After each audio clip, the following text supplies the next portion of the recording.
Es un honor dar la bienvenida a Carolina Basante, reconocida periodista especializada en fact-checking y fundadora de Lupa Media, quien hoy nos acompaña como autora principal del libro Engañosfera Electoral, un acercamiento a la influencia de la desinformación en las elecciones generales de Ecuador 2025. Carolina, muchas gracias por aceptar esta invitación.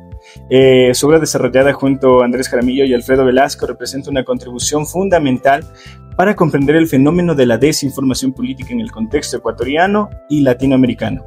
El libro no solo documenta el uso sistemático de tecnologías como la inteligencia artificial y las campañas de desinformación digital durante las recientes elecciones, sino que también analiza cómo estos procesos afectan la percepción pública y la calidad de la democracia en nuestro país.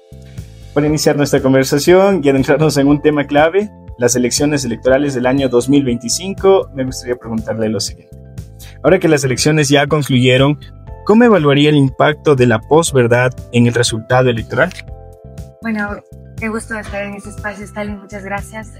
Yo creo que primero hay que delimitar el concepto de posverdad, porque no se trata de un momento de posverdad electoral, sino la posverdad ya es el momento de la vida en el que estamos viviendo, o sea, en el que no existe ya una realidad construida sobre evidencia o datos verificados, sino sobre emociones y prejuicios.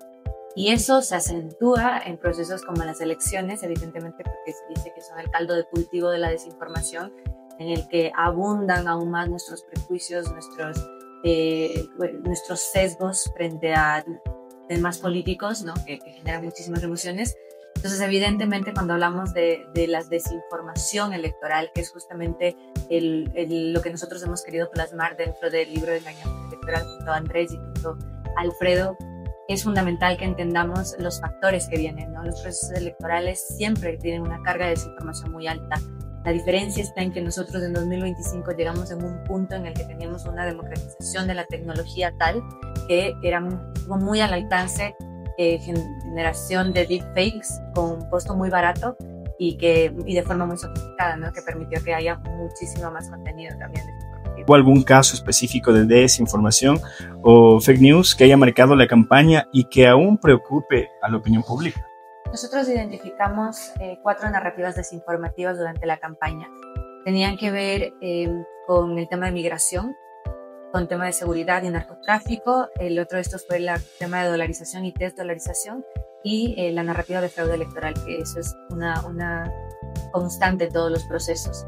De estos 4 te puedo decir que el ámbito de seguridad es uno de que hemos visto que a pesar de que fue muy fuerte durante la campaña electoral, en las elecciones, todavía sigue siendo un tema de desinformación en el día a día, porque es uno de los temas que más preocupan a los ecuatorianos, ¿no? Sabemos que vivimos ahora en uno de los países que se han convertido en los más violentos del mundo, que ha sido muy acelerado este proceso en los últimos 2 años sobre todo. Entonces evidentemente el tema, la narrativa de seguridad, narcotráfico siempre se da y se presta para que se creen narrativas desinformativas alrededor de esto.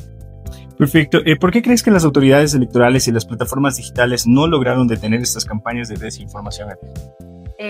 Mira, yo creo que en el tema de las plataformas, no. Primero por la autoridad electoral. Yo creo que la autoridad electoral en Ecuador no está consciente del fenómeno de la desinformación y todo lo que esto implica. Creo que en realidad Ecuador como sociedad no está consciente de eso. Y luego las plataformas están muy conscientes de eso, pero no les interesa, porque la desinformación es muy genera réditos económicos muy importantes, ¿no? De hecho, fíjate que, y está plasmado en el Engañosfera Electoral, nosotros identificamos estrategias de publicidad pagada dentro de plataformas como Google, en las que se pautó publicidad con desinformación, contenido que fue verificado, que había evidencia que era falso y nunca se dio de baja, incluso pese a los avisos a las plataformas digitales, porque simplemente alguien pagó para que esté ahí. Y alguien seguramente pagó mucho dinero, eran empresas extranjeras domiciliadas en Estados Unidos, en su mayoría que las que nosotros pudimos ver, que seguramente fueron muy pocas frente a todo lo que hubo. Entonces, evidentemente, hay un interés económico, ¿no? Y hay un interés también político que ha hecho que para 2025, que fue otro de los factores y elementos fundamentales, llegamos en un momento en el que se han debilitado y se han relajado las políticas de moderación de contenido dentro de las plataformas. Entonces, ahí tienes estos espacios en los que se permite pautar desinformación.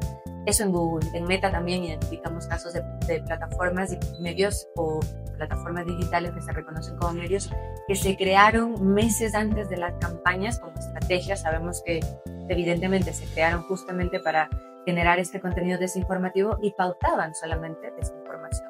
Y luego tienes espacios como X, ¿no? que ha generado, que fue uno de los protagonistas del último tramo de la campaña electoral en Ecuador, que fue inteligencia artificial conocida como Grok, pero que también tiene sesgos y que responden a la tendencia política de Elon Musk, que sabemos quién es Elon Musk y que está estuvo dentro del gobierno de Donald Trump, ¿no es cierto? Entonces, hay muchos factores determinantes que marcaron y que fueron, que ocasionaron todo esto que nosotros vimos y que fue realmente abrumador, el tema de desinformación en las elecciones. Tras las elecciones, ¿cómo ha cambiado la confianza de los ciudadanos en los medios de comunicación y en la información política? Mira, yo creo que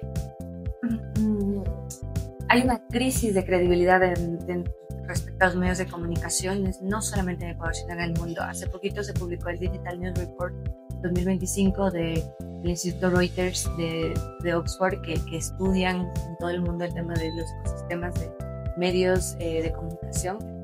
Y hay una constante también en estos informes, ¿no? Cada año vemos cómo se reduce la credibilidad de los medios tradicionales, sobre todo. La gente se va informando más a través de, ahora, influencers, ¿no? Por ejemplo, espacios como YouTube, como TikTok, no tienen el mismo impacto un medio, ya sea la BBC o CNN, frente a un influencer que mueve millones, ¿no?, de personas. Entonces, esa tendencia en una menor escala también ocurre acá en Ecuador. ¿Cómo ha cambiado después de las elecciones? Yo creo que la gran cantidad de desinformación sí hizo que acá nosotros, de cierta forma, en Ecuador todavía los medios tradicionales son fuertes, ¿no es cierto? Nosotros incluso, Lupa Media generó una alianza con FM Mundo para tener un espacio radial que lo sostenemos incluso hasta ahora después de elecciones, para poder llegar a otras audiencias en otros formatos que todavía la gente, cuando quiere informarse, prende la radio, prende la tele y lo hace. Entonces yo creo que esta dinámica no cambió, pero evidentemente sí vimos cómo dentro del proceso electoral los partidos políticos usaron personalidades como influencers para comunicar sus estrategias y también para difundir desinformación, porque ellos cada vez van tomando más relevancia.